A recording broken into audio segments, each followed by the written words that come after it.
Pensiero del giorno, domenica 12 gennaio. Vivere da figli di Dio.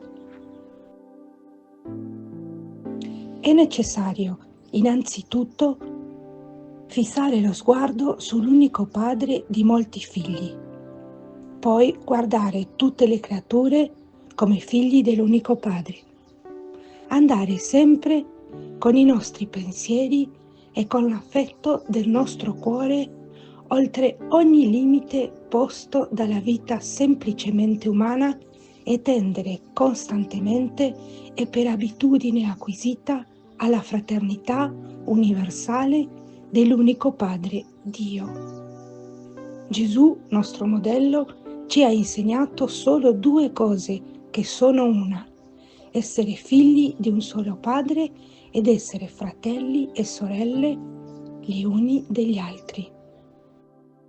Chiara Lubich, L'arte di amare, Città Nuova Editrice.